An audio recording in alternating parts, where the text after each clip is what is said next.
everybody. I think we're all good to go. This is Sound Off Talks, episode 10 of our inspiration series.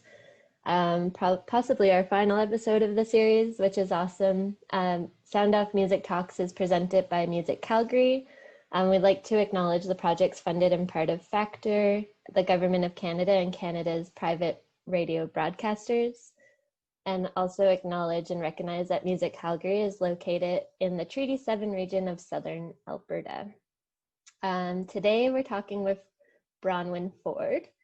She has many titles, but I'm just going to say she works in marketing and project management at Luminelle Recordings, among many other things she juggles. Hello, Bronwyn. Hey. Hey, everyone. So I'm just going to leave it to you to introduce yourself and just tell us a little bit about what you do and, what your job is. Sounds good. I guess, like you said, I have many different hats in a few different places, but I do project management at Luminelle Recordings, which is a label that's run from Fat Possum and the blog Gorilla vs. Bear. And then I also do project management at House Arrest and then marketing at Fat Possum Records and a little bit of artist management on the side through Arbutus Records. Oh, awesome. So and then I like your bio has and record videos sometimes. And I also make videos, music videos for usually for the artists that I'm already working with on the label side of things. Nice. I tried to start a production company through a grant in Montreal, and I did it for a bit, and that kind of helped me in between being at a few different labels. But I've kind of put that hat on the shelf for a while now. Nice. Yeah, you can always go back to it.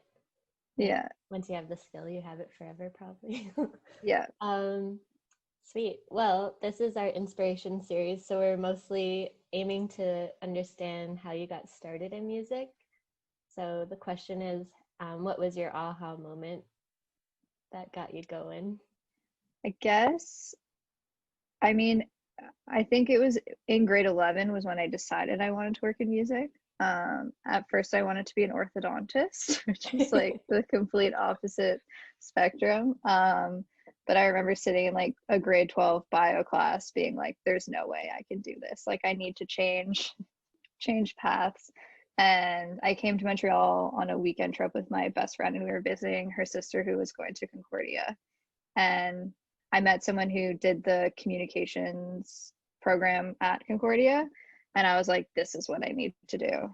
And it kind of just, I was I have a creative side to me. I don't want to just leave it all behind and be an orthodontist. I want to work in the arts in some way or another. I wasn't really sure what I would want it to do yet, but then I think I was always just interested in music, and once I got here, the music scene in Montreal is so great that I realized that there were so many of my favorite bands that were kind of surrounding the Arbutus scene. Tops were one of my favorite bands at the time, and I was I need to work with them. I need to I need to figure out how to do this. And one class that I had was public relations, and we had to interview someone who does PR for a company in Montreal. And I was kind of doing some research, and it was the same name kept popping up, Marilis. I don't know if you ever met Marilis, but she was doing PR for Blue Skies Turn Black, the local promoter, and Arbutus, and a few other things around town. So I ended up interviewing her just about her job, and we kind of kept in touch, and then I became her intern at Arbutus when I was in second year and kind of helped with the publicity side of things. And then I came on more as a full, or I guess part-time intern at Arbutus, and I just didn't leave until they gave me a job, basically. Nice. Yeah. I think I was an intern for over a year or something before getting a real title or something. Yeah, totally. So did you Okay, so the timeline was you're sitting in science class and you're like, hell no, I do not want to be an orthodontist. Yeah. And then, Yeah. so you grew up in Toronto, you were Yeah, I telling me grew up that in before. Toronto. And My best friend and I would always like use our fake IDs to go to shows all the yeah. time. That was like Yeah. we never drank, but we only used them to go to like Mhm. 18 plus shows in Toronto. Yeah, Um, I did and the I same, remember so I get being like, I honestly think it was Vampire Weekend, which is maybe a little embarrassing, but I was like, I need to work in music after seeing like a tiny Vampire Weekend show. nice. But yeah, and then I guess I started just like doing more and more stuff at Arbutus, and I feel like I kind of hit a peak at what I could do a bit. So then I started talking to Chris at Gorilla versus Bear, and he had just started Luminelle, and he was like, I'm gonna hire you. Amazing. Yeah. And I had known him for like a long time because he would post a lot of the Arbutus stuff on his blog, and it was like what I grew up reading, so it was kind of a dream to be able to work with the person who basically like curated my music taste. Mm-hmm. Yes. um and now getting to work with like the artists that it from like the ground up is really nice on that end. Yeah, amazing. um When did Luminelle start? Because it's like a newer imprint. yeah, I think 2018. 2018. Nice. For Yeah. 2 years. Yeah, about 2 years. And he started the label because he had heard some Helena Deland demos, and I guess they had accidentally been uploaded to SoundCloud, and he found them Oh, somehow. I okay. don't know how he finds music, but um, he found them and was like, "This is amazing." And he started talking to House Arrest, which is like the distribution arm at Fat Possum, and they were like, "We should start a label together." And he was like, "Well, I have the perfect first artist." Nice. Um, so we've been working with her for a while, and she's putting out her debut record on October 16th. So it's been kind of like a long time leading up to this moment. So we're very excited about that. Nice. That's awesome. Yeah. Yeah, so there's a lot of, it's very dreamy sort of bedroom pop of a label, Yeah. I would say. And there's a Yeah. lot of Montreal-based artists. So Yeah. that's super Montreal. cool. There's definitely, yeah, I think Chris definitely likes Montreal Hmm. music, I think. Yeah, for sure. um, Is he located in New York? Is no, that he's sort of a actually in bridge? Grand Rapids, Michigan now. Okay. Okay. He used to be in Dallas, Texas, but he moved up a couple years ago. So whenever there's like Pop Montreal or M for Montreal, he usually will drive down and Nice. come and see shows. Like we signed Body Wash from him driving up and seeing the show at Pop Montreal. Nice. Amazing. Yeah. Nice. So yeah, you're like a direct link between Montreal and Luminelle Records Yeah. recordings, I would say. That's awesome. So, okay, so when did you start? Okay, well, I want to understand. So, high Sorry, school it's very orthodontist. complicated. Did you Um, switch programs? Were you going to school in Ontario and then switch programs to Montreal or go to Concordia no, for school? Or, I got into Concordia's communication program, which was neat because it was half production, half theory. hmm, So I was able to specialize in sound and intermedia. So that's kind of where my like music video side came into play. okay, sweet. And just like learning about doing productions too, which was helpful. And it was really that PR class. Like I don't think I would be doing this, or it would have taken me a lot longer to get to where I am if I Yeah, hadn't taken that PR class and like on a whim interviewed Marilis, who was working at Arbutus. yeah, sometimes it's Um, nice to have that like the catalyst to introducing yourself to somebody that you yeah, admire. Like if you don't have a reason to talk to someone, sometimes it can yeah, feel awkward. Like you didn't want to just reach out totally. to her and be like, "Hello, Yeah, I'm like I'm Bronwyn." interested in PR. You'd be like, okay, sweet. But if you have a reason to like reach out to someone, so school is a great sort of can be a great catalyst if you're in communications Yeah, to like reach out to definitely. the people you admire. So I that's feel like super. it was definitely easier pre-pandemic to just like go to shows and you would see everyone there, even like bands that I admire. It's so much easier to meet people like that when you're actually going to shows. But now it is definitely harder to do that sort of thing. Yeah, so we have to go back to the old school email call. Yeah. Yeah. I have had a few people reach out in that similar like way where they're interested in learning something. So they reach out and just like, can I talk to you for a bit and pick your brain?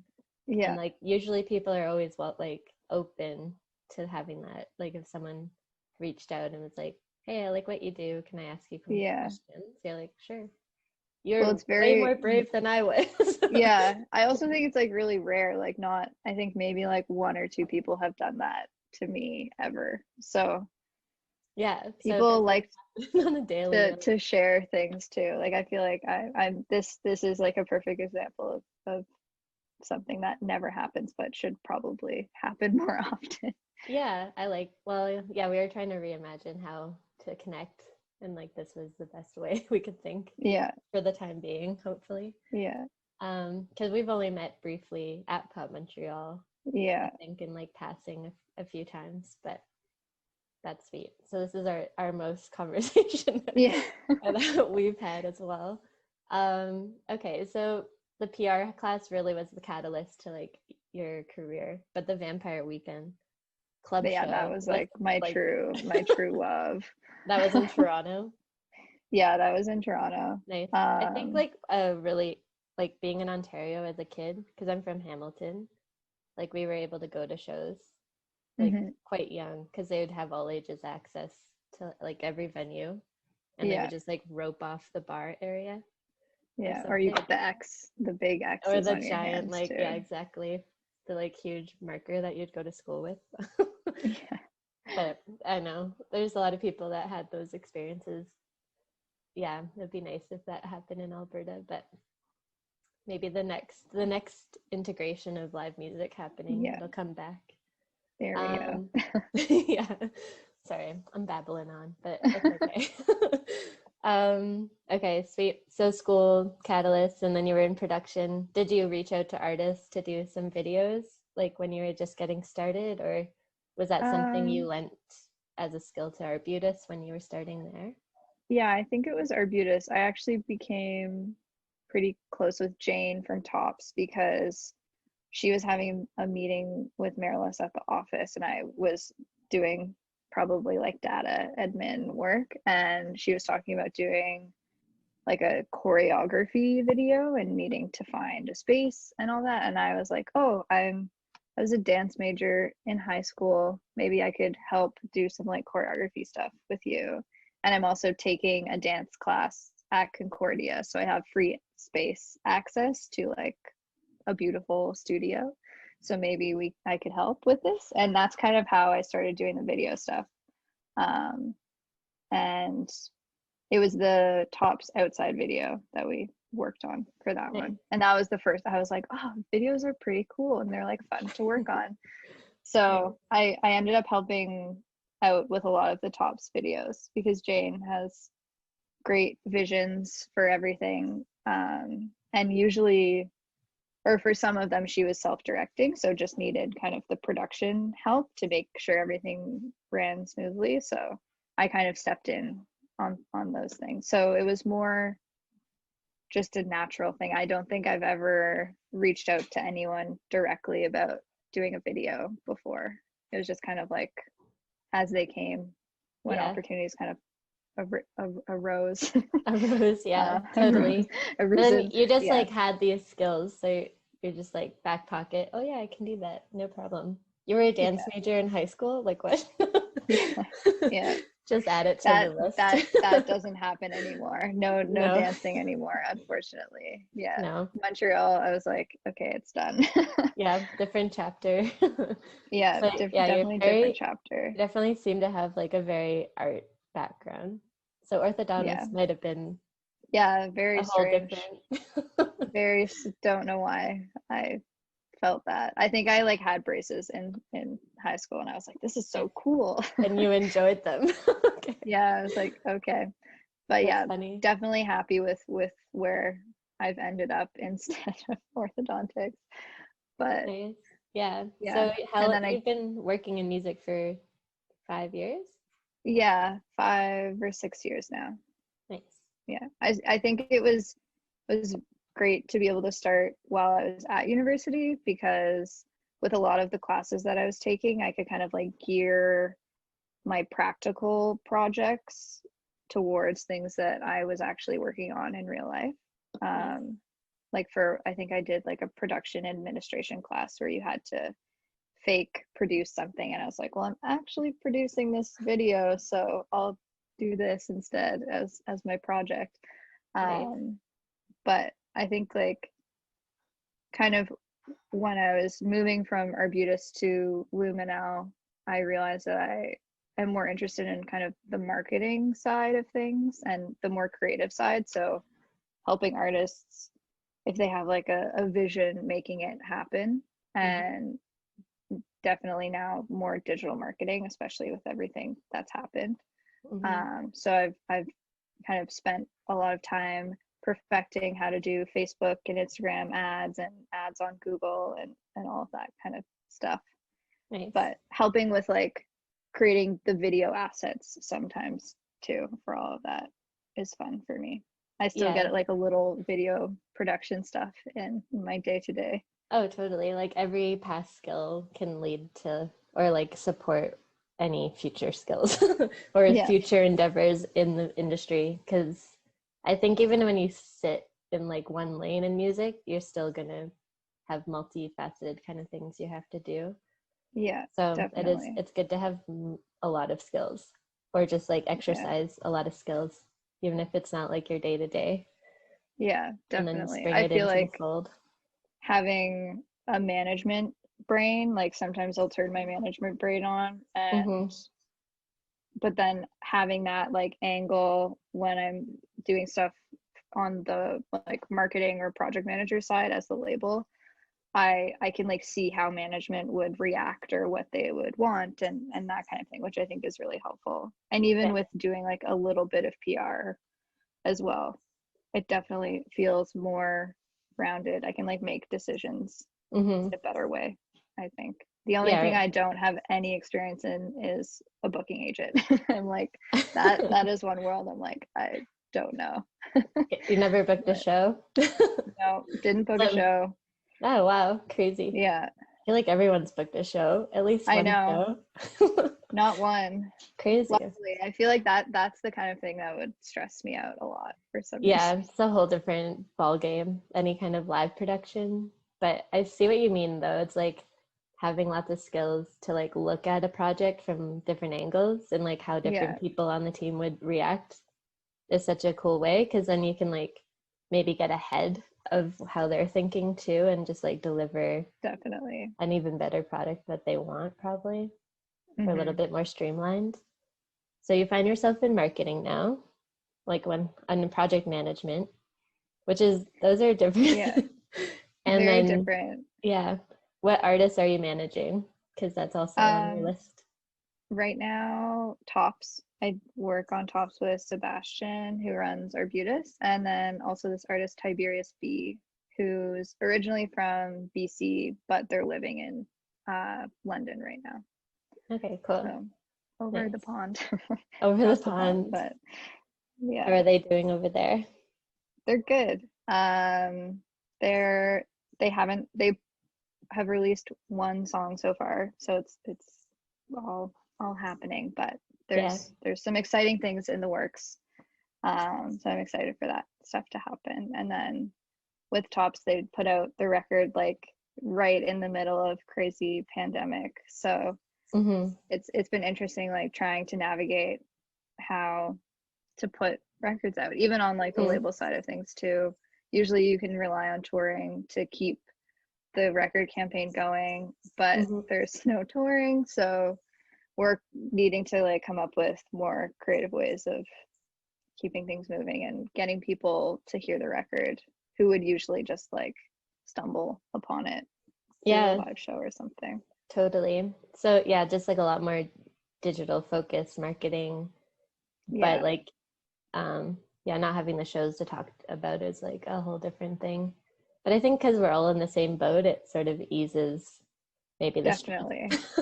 Like if it was just Definitely. like one group of our industry just in that I don't know, just like missing that component, it would be harder, but we're all sort of there together. So I think it almost like alleviates a lot of noise online, or just, Definitely.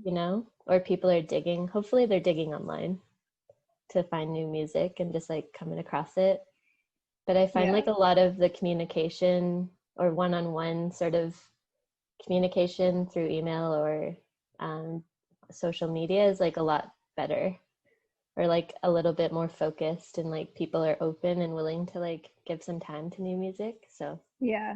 maybe I that's it. definitely think that. I feel like social media is really important for marketing a Mm-hmm. record right now. Like it's I always say it's the most important thing. Like I like running digital ads so that you can continue to grow Mm-hmm. their own personal platform, because it is like a direct connection to a fan. There's nothing like more valuable than probably playing a show. But it definitely helps For that. digital marketing, what's your favorite platform at the moment? Hmm. I guess I like Instagram ads. Yeah, Instagram um for sure.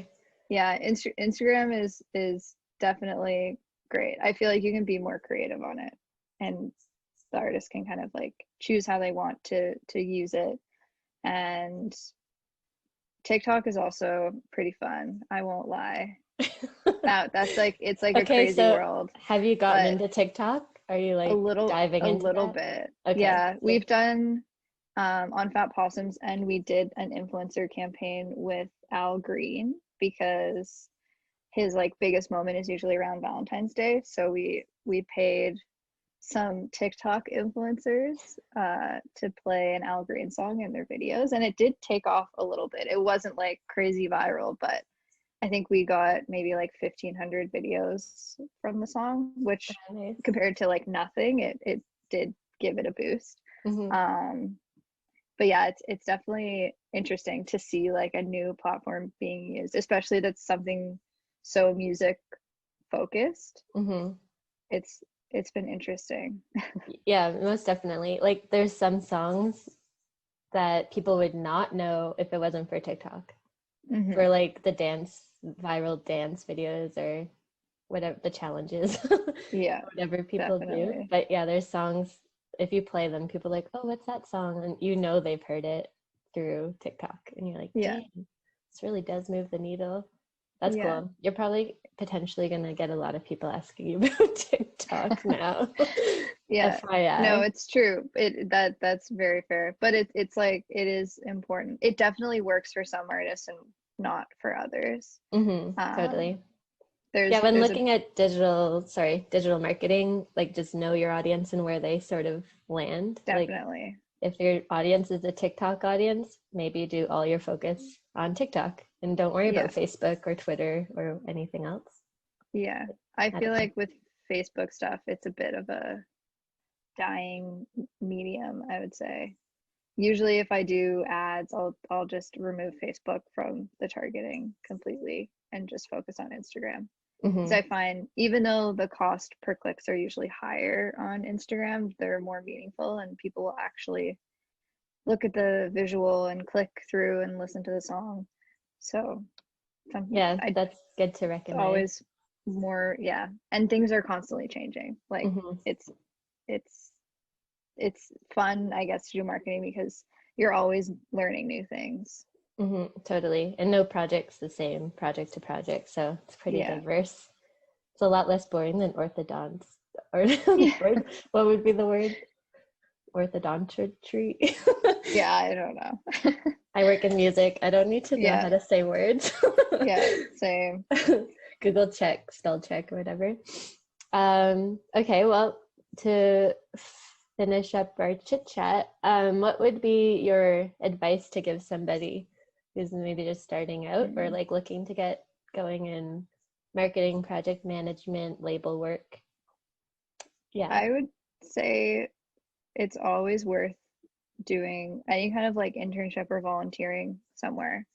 I like worked for free for a year and now get paid for what I love to do. So I definitely think if you have the ability to donate some time and effort to just like learn, it's definitely worth it. I feel like what I did in school was helpful, but there's nothing that like directly connects to it. I think I learned more at the internship and just like taking on new tasks and like listening to other people's conversations while they're working about things and just being able to pick up certain cues. If you're around people who work in music, I think that's super helpful. And don't be afraid to just like cold call anyone. Totally. I'm sure a lot of us are super down to talk. Yeah, 100%. It's like, it's very much like, also it's like nice to teach somebody something because you learn it better. Like you understand it better once you're able to like actually communicate it or delegate it in some form.